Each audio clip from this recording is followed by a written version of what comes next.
Okay, everyone, I think we're connected and it's 6 o'clock already, so we'll just jump right in. Namo tassa bhagavato arahato sama sambuddhasa. Namo tassa bhagavato arahato sama sambuddhasa. Namo tassa bhagavato arahato sama sambuddhasa.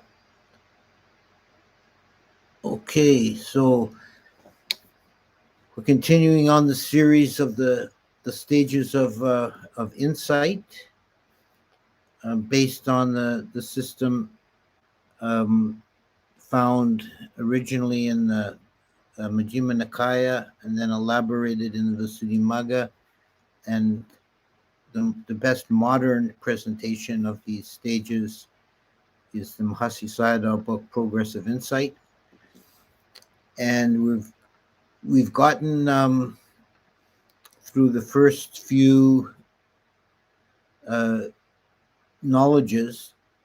Each stage is called a knowledge. Then and some of them have subcategories underneath. We've gotten through the first few, and the meditator has come to see the rising and falling of phenomena, and to see the causal linking of phenomena. So there's some penetration in, so uh, some of the teachings of the Dhamma are becoming experienced. And and where we left off last time was the meditator at this point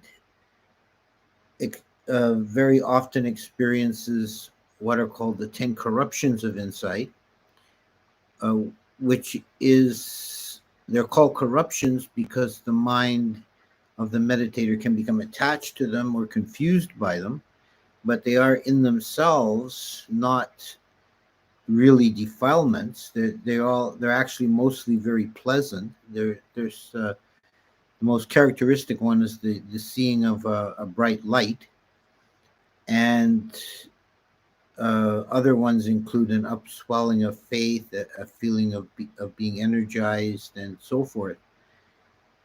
So there's signs that the meditation is going well, but they become corruptions if the meditator attaches to them or misinterprets them. And this is important, that a meditator can see them as more than they are, can see the these signs of a mind that has developed some samadhi and some tranquility and some energy. The meditator can see this as uh, possibly even being stream entry, and this is a misinterpretation that's fairly common. Or if he doesn't think that, he may think this is some kind of a important sign or revelation. There's some great significance to it, and there isn't. It's just mental formations that are being thrown up by a mind that's now uh, tuned up, so to speak. It's now operating at a new level. So the proper course of action is just to retain the practice, which is to be equanimous, not to be either fascinated or afraid or try to look for hidden meanings or anything like that, but just calmly observe and note the phenomena as they arise. And the meditator will come to see that these phenomena too are just products of causes and conditions. They're just phenomena. They're not to be given any special status. They're just to be observed and noted. And the meditator endeavors to remain calmly centered in the knowing mind, and just observing these things come and go. And they're no more or no less significant than anything else. And when they're observed in this way, they will pass. And if the meditator is diligent, they will pass quickly. If the meditator plays with them or becomes fascinated by them, they will persist for some time. Once the meditator has seen clearly the reality that these are just mental formations and not to be attached to, they're a diversion from the path, then he enters the critical stage that's called the purification by knowledge and vision of what is path and what is not path. And this is an important juncture in the progress of insight. Some teachers say that the meditation only really begins properly at this point. One is really only doing Vipassana from here on forward. Well,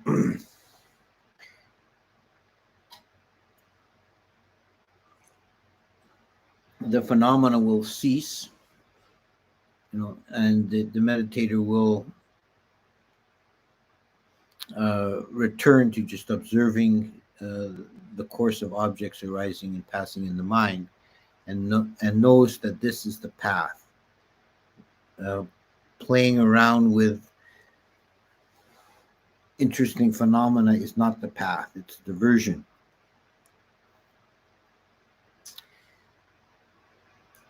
So this is really a threshold that the meditator crosses. And also some of the Vipassana teachers in the Burmese tradition identify this stage with what's called the Chula Sotapanna, the little stream entry, and equate it with what the Buddha talks about in a sutta in the Samyutta Nikaya about the Dhamma followers and faith followers, Dhammanusati and Sadhanusati, or Dhammanusari and Sadhanusari. There's a sutta where the Buddha says that one who has reached, and I'll define these terms for you, but first I just want to elucidate the importance of this. He says that one who has reached that stage will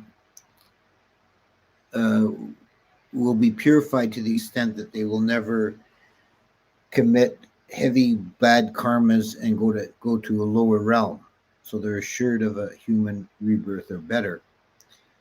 And the commentary expands on that and says that one who reaches that stage is assured of stream entry or true realization of Sotapanna in this very life.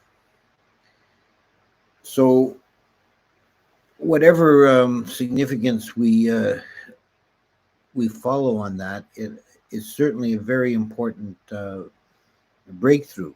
It's not yet stream entry. The unconditioned has not been realized.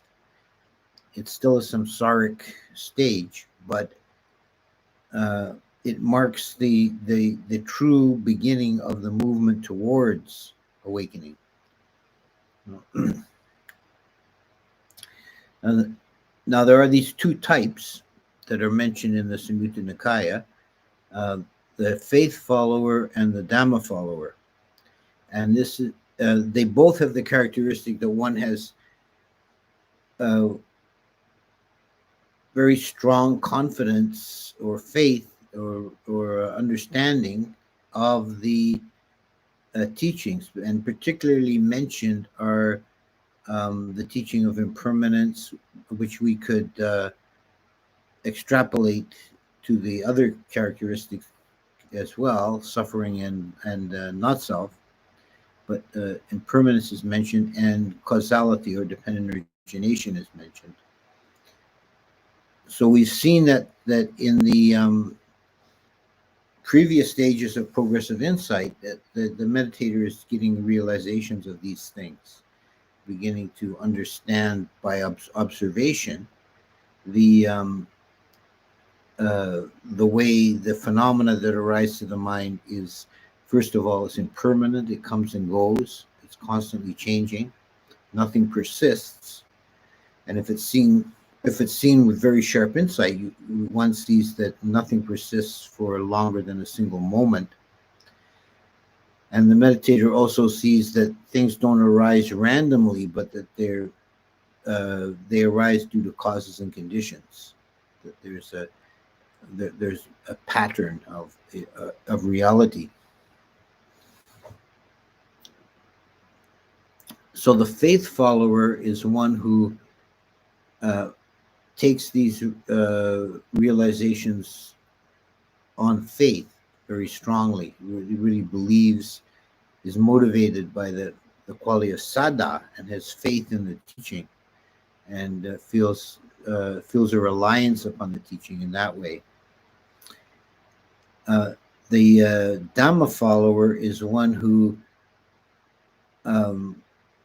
after has achieved that confidence through study and reflection. So this is in some ways it's a division between one who is motivated primarily by the heart and one who's motivated by the mind, to use a kind of colloquial terminology. And it's also said in one of the commentaries that the Dhamma follower is penetration is stronger than that of the faith follower. And then the passage in the Samyutta Nikaya goes on to say that the stream enterer is one who has unshakable confidence in these things through experience. It's one who has gotten to that further stage of stream entry, has actually had a glimpse of Nibbana, and is now basing their faith and their confidence on experience, solid experience, so that it's unshakable.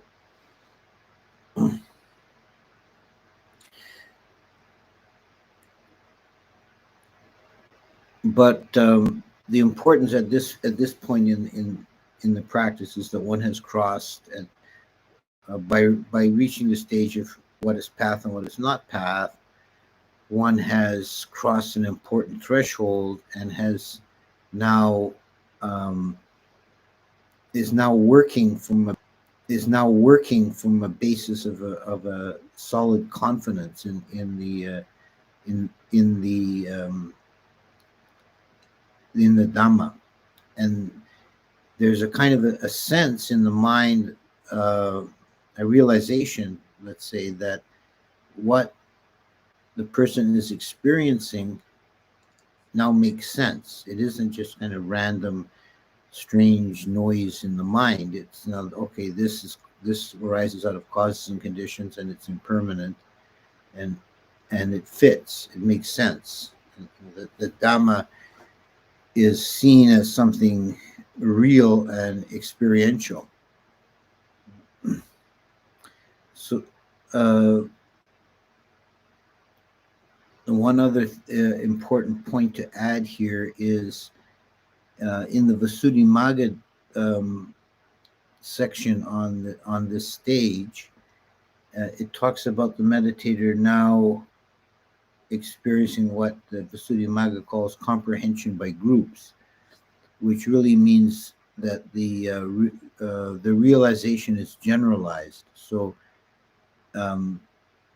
it's not just that I see this particular phenomena that has arisen is impermanent.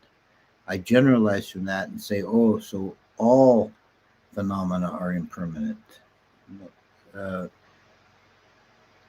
So the experience becomes a general realization of the three characteristics and of causality, of dependent origination. And the meditator is now on the path and has put aside all the kind of fireworks of the previous stage, all the kind of shiny, distracting phenomena, and is now getting solidly back to work. So there can also be, for some meditators who don't really don't have a grounding in the in the teaching, that there can be a sense for some that at this point that, oh, my meditation is falling apart. It's not as good as it was. I don't feel as buoyant and as energized, and the brilliant light is gone. But that's not so. The meditation is actually progressing properly. As a general rule, it's actually very difficult, I think, for a person to judge their own progress uh, in Vipassana meditation while doing it. It can um, it can mislead in either direction. One can feel that one's making real good progress and they're just stuck in the corruptions, or one can feel it's falling apart because they've gone through the corruptions. So this is really where grounding in the theory, or even more beneficial, is to have be working with a teacher who can recognize the signs and let you know that if the meditation is proceeding properly, if you're doing it right. So that's really all I have to say about the purification of knowledge and vision of path and not path. If you're following in Mahasi's book, you'll see that he's only got a very short paragraph on that. And next week, we're going to go into the next knowledge, which has many subcategories to it. And I'm not sure how. We'll just take it as we go and see how much I cover in one session. But we're now getting into the more advanced stages of meditation. So I'll stop there and go to the comments and see what questions have arisen. I see the comments have been fairly busy. I try not to read the comments while I'm doing the talk because I get distracted and I lose my train of thought. All right. First question: are there levels to Mahasisada meditation? Is the norm in this tradition that students should refrain from studying the progress of insight before reaching a certain level in practice? This is a good question because it's not easy to answer. There is a feeling amongst some that students should not read this kind of theory until after doing at least one long retreat, and there may be some benefit to that. It's certainly, if you do a Vipassana retreat, you'll get a lot out of reading Progress of Insight afterwards. The danger, I think, though, is exaggerated. It depends on your attitude and your understanding. If you try and impose structures onto the mind because you've read about them, then you're kind of going awry. But if you keep an open mind and just be present with what's happening, then having this knowledge of these structures, these phases, can help you, assist you to see what's happening, and particularly in the point about the 10 corruptions. If you know ahead of time that that's what that is, that it's just mental formations, you're less likely to be caught in the false view and the attachment that can arise at that stage. Okay, next question. Dhamma representing both meanings, most simple basic expression of reality, also cosmic law and order. Is this alluding to nirvana as an unbroken chain point instance of emptiness? Yeah, what the question is referring to is the use of the word Dhamma, or in Sanskrit is Dharma. It does have two different meanings, and this in English writings, this is often distinguished by using a capital letter for the big Dhamma and a small letter, lowercase, for the other Dhamma. But that's a modern invention, because none of the languages in which Pali has been traditionally written down in, Sinhalese alphabet, Siamese alphabet, and so on, none of them have uppercase, lowercase distinction. So it's something new that's been added to clarify. A Dhamma with the big Dhamma, let's say, is the teaching of the Buddha, and more broadly, it's reality, the nature of reality, or the laws of reality. And the small d Dhamma is a term used mostly in Abhidhamma, and it means an instant of reality, a point instant, a singular moment of reality. So they're both, the common link here is they're both expressions that mean nature or reality. But we either take it in the macrocosmic sense or the microcosmic sense. But it can be confusing if you're not aware of the double usage. Next one, there doesn't seem to be much emphasis in Mahasi side of Vipassana meditation on metta, joy, tranquility, and samadhi, at least from the sources I have learned from. This is a complete practice. Well, I think that's a valid criticism.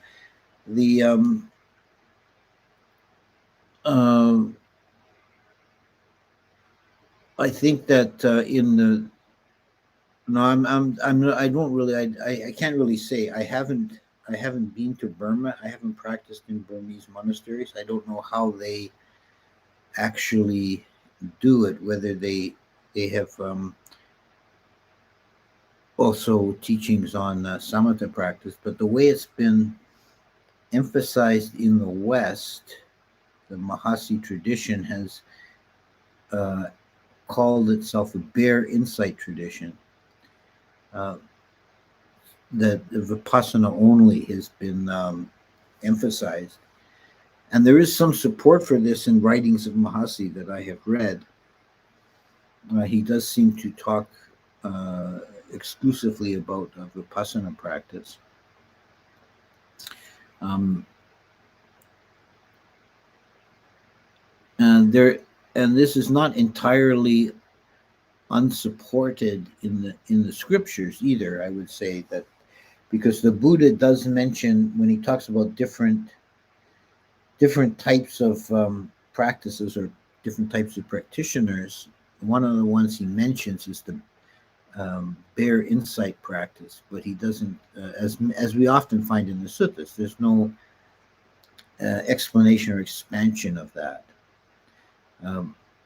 But I think the theory in Mahasi tradition is that there's sufficient samadhi developed in the practice of insight itself to bring the mind to that point of clarity. But the difference is that if one's doing this samatha practice, practicing for jhana, the samadhi is one pointed or unified, in that one takes an object like the breath and focuses on that exclusively. Whereas in Vipassana, Mahasi Vipassana, the meditator is trying to focus intently on each object as it arises. So it's kind of a moving target. So it's more difficult. But the level of intense focus has a great deal of samadhi involved in it. Which Mahasi, in one of his writings, he says it's actually, when it's done properly, the mind has a kind of momentary access concentration on each object. Um, the access concentration is a term borrowed from the commentaries. In It means a mind that's almost in jhana. Next one. The critical factor differentiating the Buddhist teaching, full understanding of clinging to a doctrine of self, is abandoned relatively early. One of four stages of enlightenment. Is this significant? Well, it is and it isn't. What's abandoned at the first stage of enlightenment, stream entry, is only one type of self-making, the Sakaya Ditti. There still remains Asmi Mana, which is the I am conceit, which is a more subtle form of self-reference. What's overcome at stream entry with the ending of Sakaya Ditti is the view of self at the cognitive level, or the level of Ditti, view. So one understands the emptiness of phenomena, but there still remains a perception of the self, a kind of privileged point of view that doesn't go away till one becomes an arahant.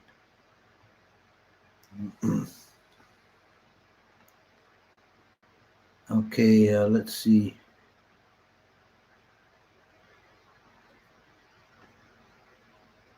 When I meditated, I went unconscious, probably fell asleep, and when I woke up, as if I conscious without any memory of being human or any kind of being. Is this a sign of strong sati? As I was able to be aware of my mind turning on from sleep before any memories even came online. Well, it's not a sign of sati to fall asleep when you're meditating. That's a lack of sati. But when you came back to yourself, when you woke up, and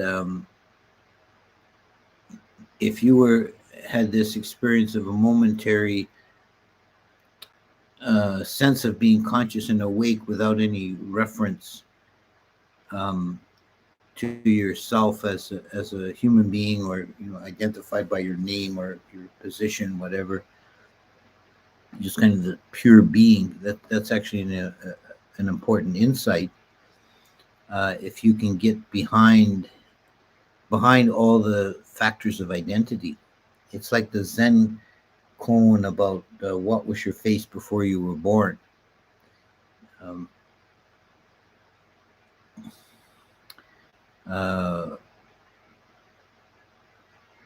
trying to remember the quote that I'm going to get it wrong, but there's it's from J.R. Tolkien, Tom Bombadil, when the hobbits ask him, "Who are you?" He says, "I'm Tom Bombadil." Well, who are you? What does that mean? He says, "Well, who are you indeed?"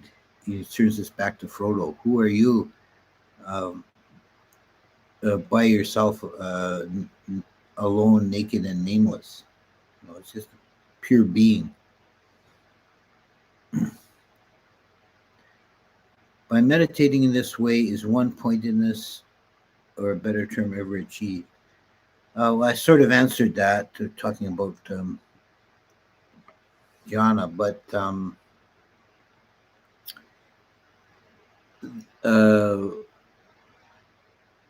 I think the way to define it is that there's a if the Vipassana meditation is done correctly and it's strong, there's a momentary samadhi on each object. That the mind is entirely clearly absorbed in each object for a single moment.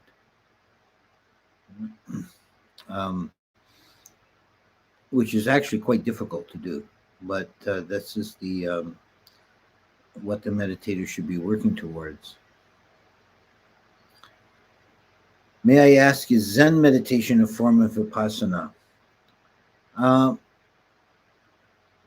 I think some forms of Zen definitely they're aiming for the same state of realization, and there's the same. I think there's the same underlying um, trajectory or purpose involved. The form is quite different, but I think the form they call Shinkaza, just sitting, is a form of Vipassana for sure.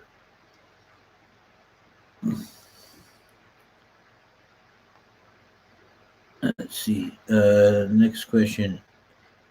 In Guru Nikaya 363, the Buddha says, with abandoning of pleasure and pain and previous passing away of joy and dejection, I enter into and dwell in fourth jhana, neither pleasant nor painful, which is purification of mindfulness by equanimity. Then Brahman, and when I'm in such a state, if I walk back and forth on that occasion, my walking back and forth is celestial. If I am standing on that occasion, is celestial. If I am sitting, it is celestial. If I lie down, on that occasion, this is much celestial high and luxurious bed.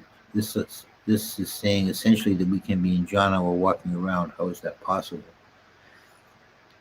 Um,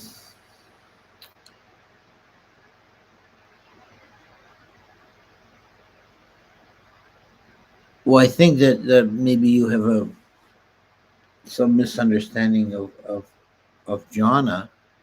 That it, um, certainly there's an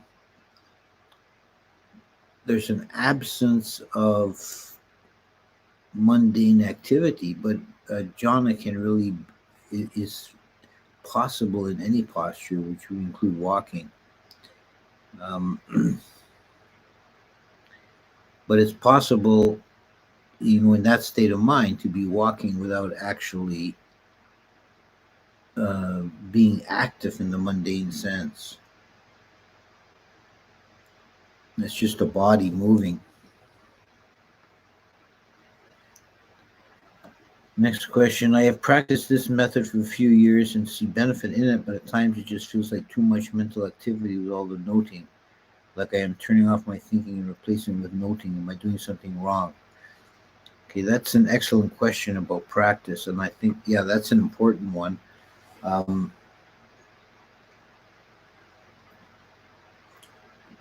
and it's true that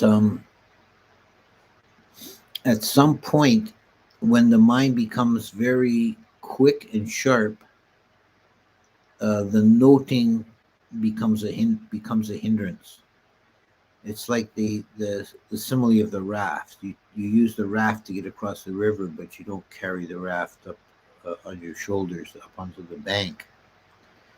Uh, my advice would be, when your noticing is very sharp and clear and carrying along well, drop the noting and just be aware of the phenomena. But then pick up the noting again if the mind gets sluggish or fuzzy and you're missing a lot of stuff. The noting is not the important thing. The important thing is being clearly aware of the object. But the noting is very useful to get you there. But then when you are at that clear state, uh, you can drop the noting and just uh, passively be aware of the changing phenomena. In Sarvastivada account, the third council occurred in Kashmir under Emperor Kanishka. There's no mention of third council in the Ashoka edicts. Do you think the third council under Magalasaputta was an actual historical event? I think that's something we cannot really know for sure. Um, you're quite right. There are two separate, quite divergent accounts of the third council. In the Theravada description of the council, which we have from Sri Lankan sources, the council the council occurred under the reign of King Ashoka, and the principal dispute was between the Sarvastivadins and the Vibhajnavadins, which evolved into the Theravadins. and Ashoka came down on the side of the Vipashavadins. The Sarvastivada account, or well, let's say first of all, in the Theravada account, then the Sarvastivadins were the losers in that assembly. But then the Sarvastivadins have their own account where it occurs later under the reign of Kanisha, and it's quite a divergent description of events. It may be possibly that there were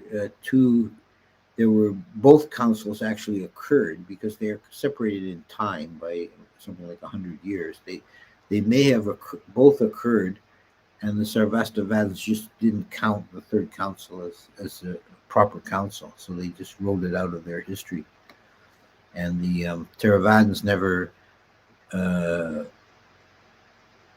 participated in the fourth council, so they don't have any, or the Sarvastivadin third council, so they have no record of it.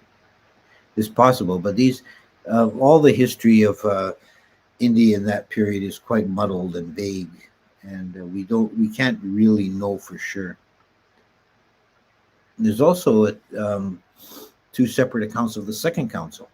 There's the Theravadin account that occurs in the Chulawaga, and there's one that occurs only in Tibetan translation. That's quite different again.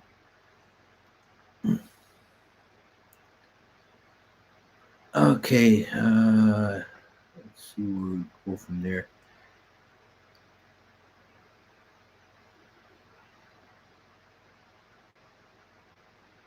The Buddha says that one who sees Dhamma sees me, and one who sees me sees the Dhamma. Dhamma Chakku is said to be penetrated insight into the truth of Dhamma, which means seeing Nirvana for yourself. Does this mean one who sees Nibbana sees the truth of the Buddha? Yeah, essentially, yes. So one sees Nibbana, then that one sees the third noble truth. And the third noble truth is the one of the four that is not accessible to ordinary reason.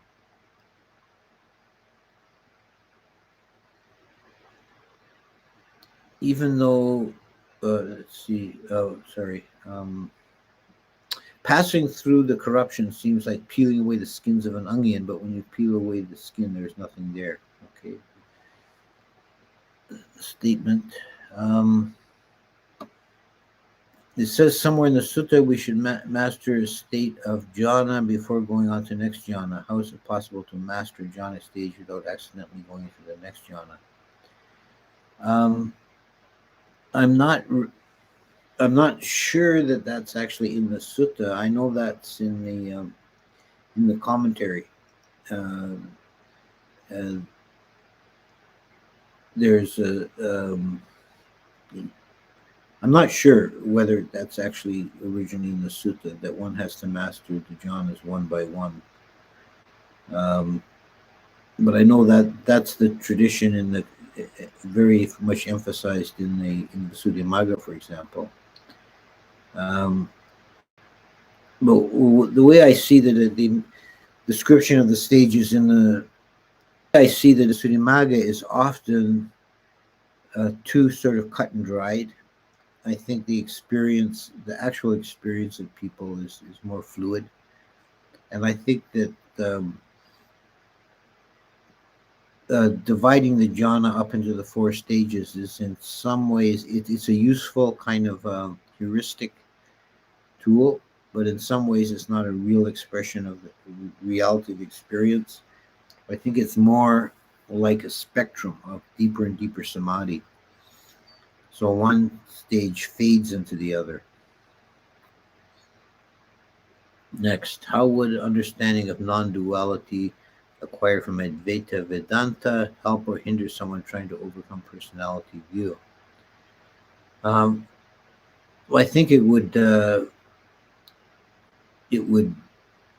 definitely help with overcoming personality view. I mean, that's essentially another way of understanding emptiness. In the Theravada tradition, uh, particularly, I would say, particularly in the Vipassana school, there there is an emphasis on a dualism of subject and object. But the purpose of that is to get beyond that. That once nibbana is realized, there's no subject and object. But until that point, there always remains that tension between the knowing mind and the known object, and that dualism is what we work with in Vipassana.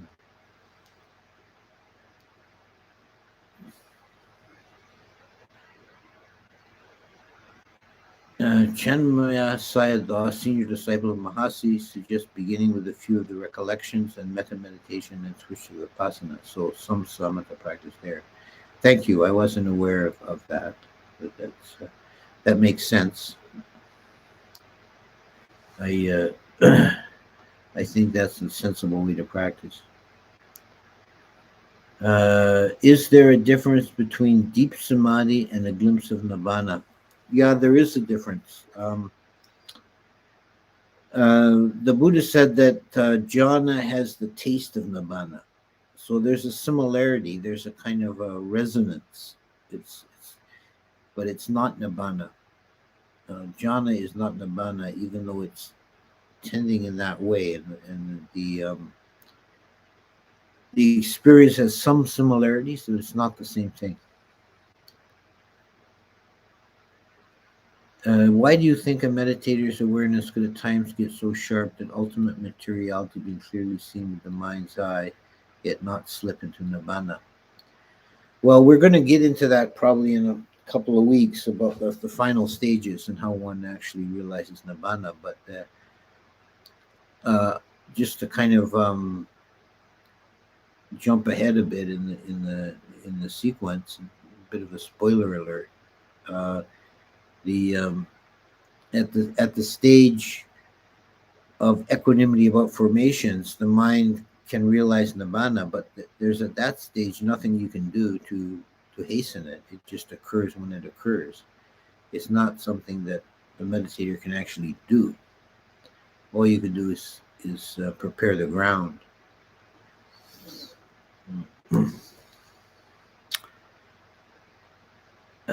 So I think that's the end of the questions that are in the chat, and we'll see you next week. Let's knock wood. I think I may have figured out why I was losing the stream. What I do now, before I start one of these, I restart my computer, so I've got a fresh operating system. I think that may be why I was dropping out. I think because it became worse after I upgraded my operating system. So, anyways, I'll see you next week, and we'll go on to the next stage, which is the purification of knowledge and vision of the course of practice. For those who are reading ahead in the Progress of Insight.